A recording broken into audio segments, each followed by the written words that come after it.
If this is true, I'm gonna be so mad, dude.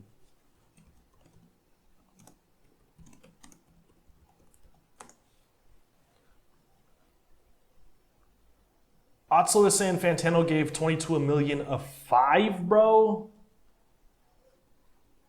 7 years ago. Oh, let's see how wrong he is.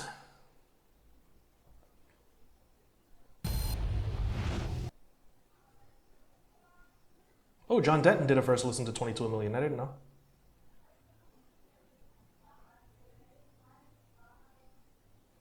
Okay, Anthony, I know you're going to mess this up, but don't mess it up. Uh-huh. And what qualifies as... All right. Just want to make sure it stays at Okay, 720p. Anthony, I know you're going to mess this up, but don't mess it up. Uh-huh. And what qualifies as messing 22 million up?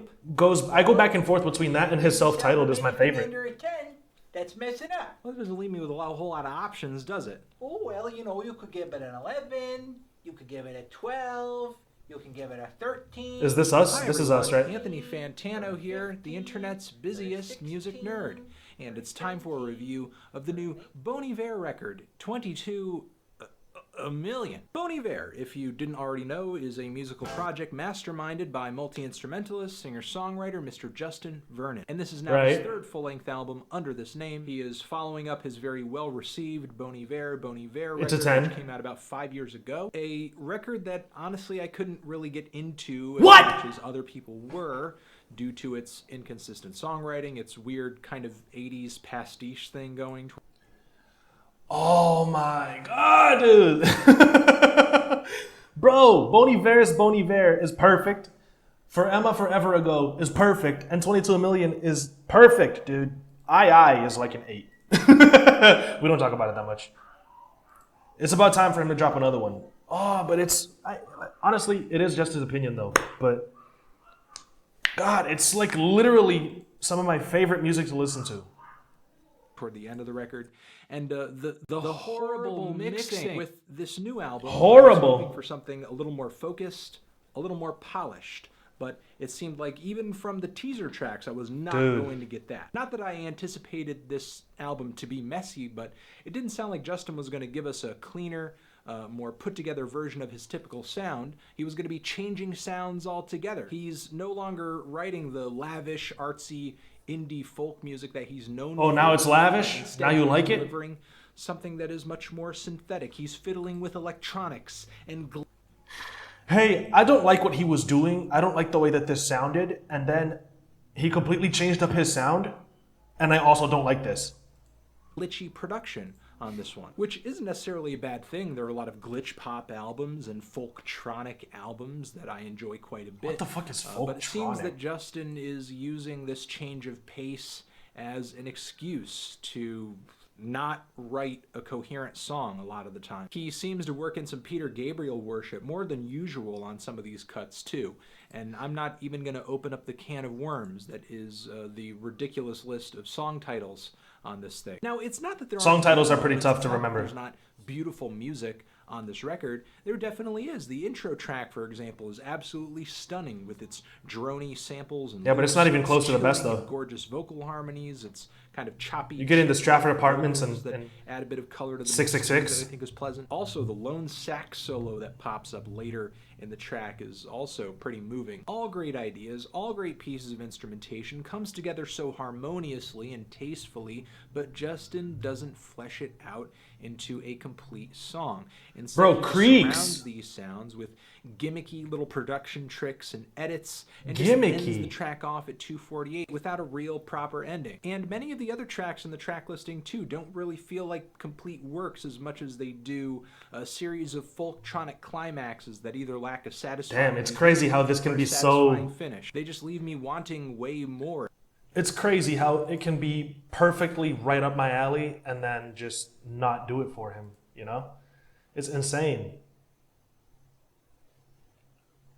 It's perfectly subjective though, honestly. Like you'll see me going like, what? And shit like that, but I don't actually get mad at Fantano for giving his opinion. You know what I mean? I love that he does it. I just disagree completely when it comes to this shit. Oh my God, it sounds so good to me.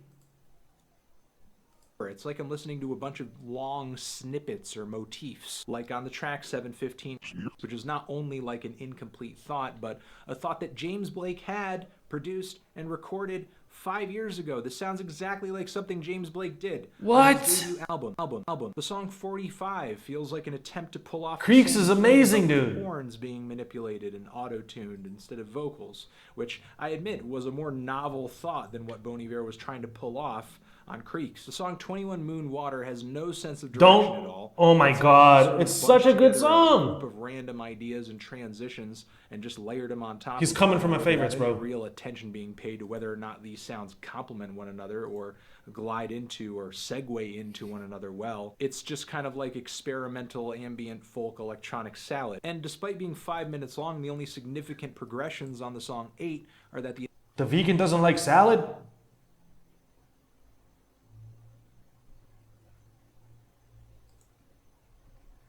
Comparing it to a salad as if that's a bad thing when you're a vegan is insane.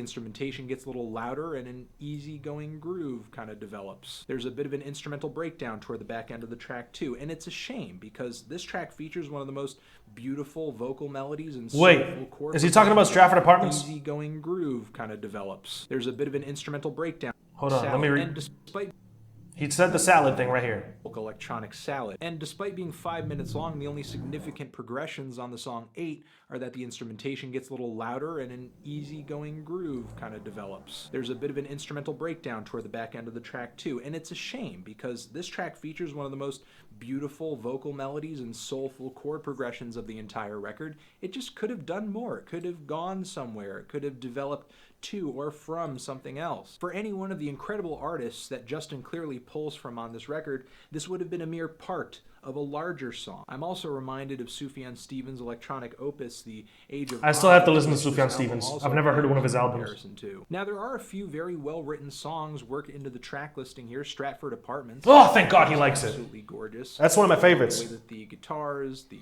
vocals, Woo! the Okay, piano 1 are W. together in a very dreamy way. And the closing track on this thing is a gorgeous, beautiful, moving, and powerful piano ballad that ends the album off on a high note. So Good. it's not like every track here He didn't is mention 666 though. That's a great track too. an underdeveloped piece of filler, but on the other tracks where it seems like Vernon has pulled together a coherent track, once again, the quality of the album suffers at the hand of awful, terrible mixing. Like on the song I don't know 33 what he Guys. means by that, Ugh. dude.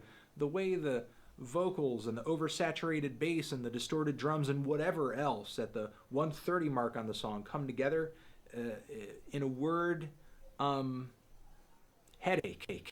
And the song Death Breaths, I could not even disagree. begin to describe what a garbled mess this song is. On headphones and on larger speakers, for me, it was actually painful to listen to.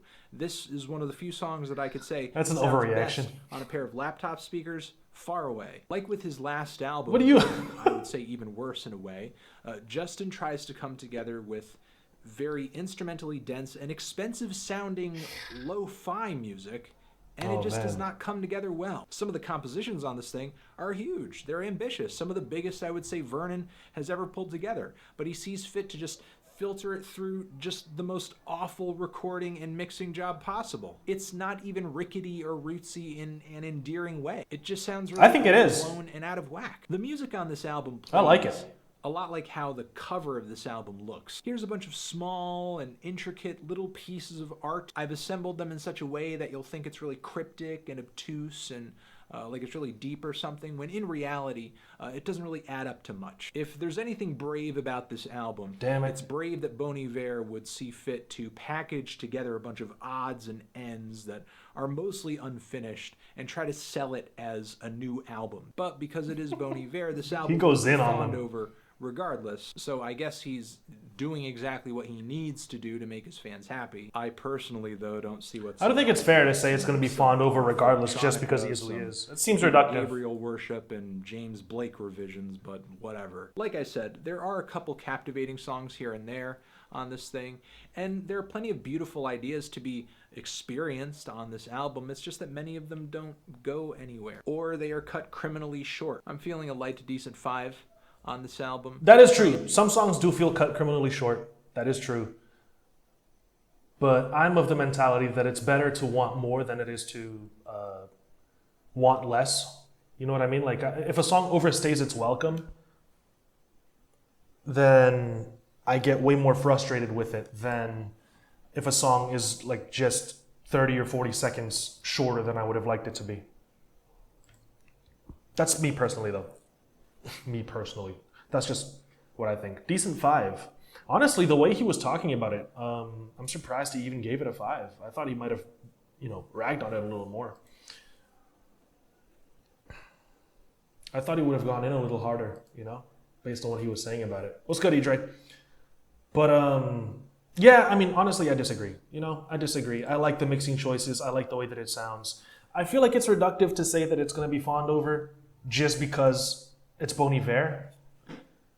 Some people, in the same way that it's his opinion to dislike it, some people genuinely like the music, dude.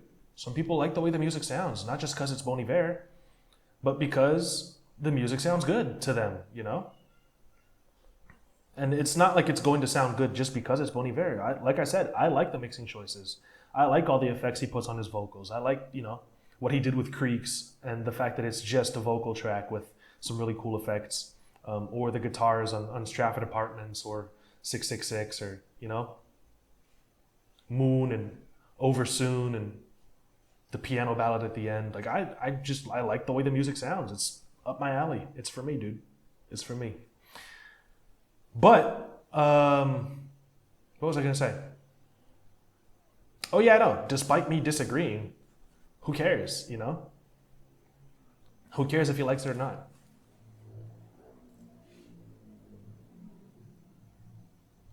It's just his opinion. It's just my opinion. It shouldn't matter that much to anybody, So I get why he is a little combative against people who will fawn, because there will be fans who will be fans just because it's Bon Iver. That is true. And those are probably the people that are going to send hate his way. And so he's just like preempting that attack from them. And it sucks that he has to do that, but I get it. Being, making videos on YouTube for so many years. But yeah, at the end of the day, it really doesn't matter that he gave it a 5. It really doesn't matter that he gave it a 5 because to me it's a 10. And it doesn't matter that it's a 10 to me because he thinks it's a 5. I love that about music, man. I really do. Fantano's fantastic, dude. I love the way he puts his thoughts into words. Like he expresses himself so well, and the way that he analyzes the music and is able to formulate those opinions and present them so eloquently is just like, it's phenomenal. And as somebody who is interested in possibly beginning to write reviews as well, like I hope that I'm able to get my thoughts across as well as he does, regardless of how people feel about them, whether or not people agree with what I have to say. I want to be able to make sense. I want what I say to make sense to me and to be presented in a way that is thorough and thoughtful, just like he does. So yeah, Fantano's awesome, dude. He's awesome.